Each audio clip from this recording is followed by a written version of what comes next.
sinasabi niyo na safe dito sa Manila? Andito ako yan sa Makati. Iya kong gikisa, lumayo. Kiss jud to. Oh, una. Wala pa kay masud. Minaingon pa siya, nak. Wala lagi taglagi. Yan na yun siya, nako. Yan ako, naagot sir. Ano, kanaawa lang dira.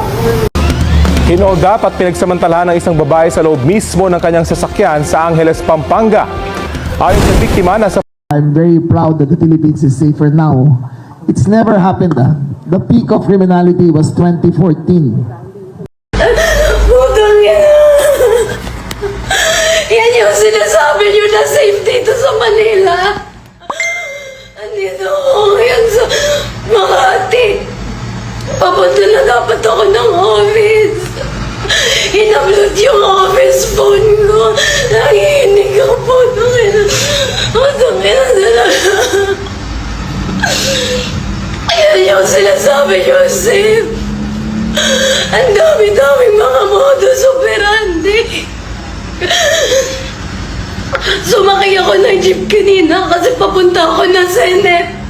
Kasi dun yung duty ko sa beat. Pagsakay ko ng jeep, may lalaki bigla akong binuhusan. Ayan. Binuhusan niya ako ng ganyan, hindi ko alam kung ano yung binuhos niya sa akin. Tapos, nag-offer siya sa akin ng wipes.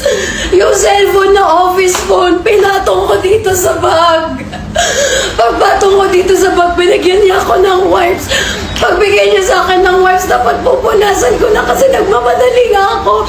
I was so frustrated kasi papunta ako ng duty. Tapos itong suit ko, kakabili ko lang din.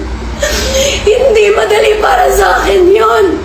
So sobrang frustrated ko. Gusto ko sumigaw na pamura ako sa jeep.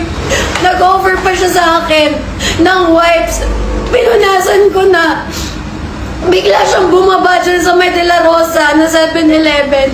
Hindi ko napansin na pati yung cellphone ko, kinuha niya na. Sabi ng mga nakakita sa kanya nakatabi ko, nandun daw pumasok sa 7-Eleven. Pagpasok ko ng 7-Eleven, wala na siya doon. Pinatilan namin sa CCTV. Nanginginig pa ako, putang ina nila. Putang ina niya. Yan ba sinasabi nila na ligtas sa Pilipinas? Putang ina. Iya kong gikisa, lumayo. Kiss jud to yan. Syagit ako mo, syagit. Pero tao ko gini. Ano gina siya? Mo gini pero oh, diri niya, diri nga side kay kuan lang to siya. Nga kay akong baba close man gyud kay adlok ko ba. Oh, siya nga di ka mo. Duot ni mo. Duot lagi ko no. Ikaw mo to ko sir. Relax lang. Moto giko ano ko niya, ano haras na niya. Dire siya. Ikuan ni mo sa nina. Ikuan ba ipababaw ko nun ako sa nina. Akong bray paubos. Wala na ako kabot. Naglibog na ko sa kumbuhaton. Kaya ang akong ginuna is maka-escape ko. Oh, kay ba ko dili gibuyan yun. Patsun jud ko ni kauman. Oh, moto. Dire na ni tutoy siya nako. Part. Guys tanan mura pagka nang wala patot yes inahan siguro gutom kay ba kanang bata nga lagi gigutom gi breastfeed na to mas labaw ka pero pataw no mas labaw ko sir sakit na kayo sir kanang pwede time sa akong pirmi ingon time sa tumutumuro siya dili gani siya makuan yun kay langas ning duhaman kay mukuan mo ko mutipinsan ko sa kagalingon babay ra gud pud no ni ana siya nga gikuan pa ko niya giana pa ko niya diri pa ko niya na tulo jud ka tudlo may pag tudlo ning ani lang nga tudlo dako ra ba kay na tudlo sakit niya dili ra ba ingon minor nga pagkuan ana di ba ana kinto ko ay ko sir ayo pud ning ano sakit jud kayo tanan anak ko tumoto mulibog na siya mato yan ako giana paubos o mato na mo na lagi na blow job ko niya ana ang kupaitan ni ano po sir ayun na yan sir niya dito na nagpanik attack na ko namin ko panik attack jud daan jud nga depress ko pagkatao ko no to nga kurog na ko ni gahi maski siya nga kurog ako nang gahi ng murag nagnutuis akong diri ba kanang gahi na ni ko ang ko niluhod siya pinainga pa siya di pa baro pa ko niya ko sir painga sa kog tubig sir painga sa kog tubig na pagkatao na nagipugnan ako kung buhok Oh, pugon dyan ako kumbo kay kuhan ako sa taekwondo sa una. Napo ko experience as defense lang pud ba. Oh, mo to, ako gipugon akong buhok kay ining kaso ani. Mudagan ko para di kay taas ko buhok para di makutan dyan. Mo man ni una di babae bitaw buhok mangyot. Oh, so mo nagipugon dyan ako kung buhok mo to. Anak pa siya sa kong buhok, iya pa kong gitabang nga ana. Oh, mo to pero mo siya kay nga mo na nagkuhan ako plan A, plan B baron ana. Basta unsa basta maka-escapo lang jud ko. Mo to ko sir pay mo sa kong tubig sir ana. Wala pa minabot diha pa misa ka ng tangki. Wa na. Tanaw na ko giminuran niya ang iyang kutsilyo paubos. Mo to gi action din ako press akong kaugalingon ako nagibira iyang kutsilyo gi ana nako niya ni ana jud ko. Kay kung tanaw na ko kanang kaya lang ako iyang kakusgan mo. Mubanat pug ko. Banatan jud ni nako. Oh, galing lang dili jud. Pagka man murag ko na kung gusot diri nga time ha. Sakit man. Sakit jud. Kusgan jud siya. Kaya taas mo kasi kuan ba? Katsuway jud. Di ko Pinayaan ko adik yun ako kaya siya. Di na rin matag dito na. Mura na siya buhong. Ana naman sa siya ako. Ana naman sa siya. Ay, ginoo ko. Murag di. Gino ako dyan giatag. Sa mga kalma sa ako. Gipakalma na ko siya. Sir. Unya na sila kay. Hadlok na kay kumuto ko na po. Sorry kay sir. Ana na ko. Mura na ko buhang. Ako pa yung nagpakiloy. Nung maayo. Sa moto. Ana siya na ko nga. Sige lagi. Tarong gusto ako. Ako sa ko pabuhato nimo. Tumana lagi. Ano ko ulagi sir. Moto nga. Balik ta sa chikuan ako. Iyan na ko gipa blow job ato pagkauman ako dito na. Talikod na ko. Hilak na mangyud ko. Oh, una.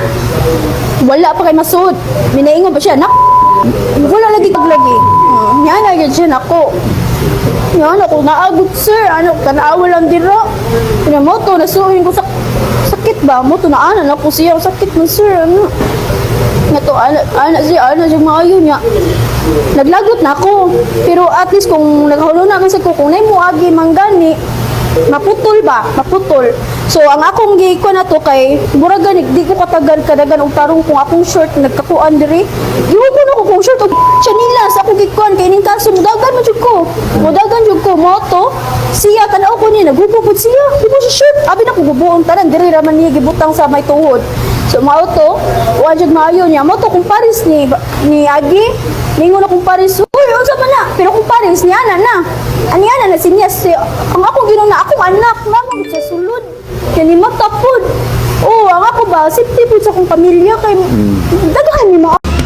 Hinoldap at pinagsamantalahan ng isang babae sa loob mismo ng kanyang sasakyan sa Angeles, Pampanga. Ayon sa biktima, nasa parking lot siya ng isang hotel nang lumapit ang lalaki na nagpakilalang pulis. Doon na raw siya tinutukan ng baril at pinaupo sa passenger seat. Pinaandar ng lalaki ang sasakyan at pagdating sa isang bakanting lote, doon na raw siya pinilit ng lalaki na maghubad. Tinangay pa ng lalaki ang kanyang cellphone at cash na 13,000 pesos. Ibinalik siya ng lalaki sa parking area at saka siya iniwang nakapiring, nakatali ang kamay sa kambyo at walang damit. Kalaunay may nakakita sa kanya at tinulungan ang biktima. Patuloy ang investigasyon dito ng Angeles City Police. Yo! Dudoyte 2.0 Sa vlog na to wag kang bibitaw bro. Yeah, let's go. Yo Dudoyte palaging andito. Balitang totoo walang plastikan dito. Sa politika o simpleng usapan, hatid ay vlog diretsong katotohanan. Dudoyte 2.0 Laging trending ang kwento. Sa YouTube hanap mo to. Political vlog na swak sa'yo. Para makiride, wag na magpahuli. Sa bawat issue may banat si Dode. Wala na, seryoso pa. Dodoyte 2.0 siguradong panalo ka. Dodoyte 2.0 Laging trending ang kwento. From Luzon, Visayas to Mindanao. Dodoyte ang vlog panalo. Dodoyte 2.0 Laging trending ang kwento. From Luzon, Visayas to Mindanao. Dodoyte ang vlog panalo. Dodoyte 2.0 Yo Polico vlogger raw and true bro. Subscribe ka na, let's go.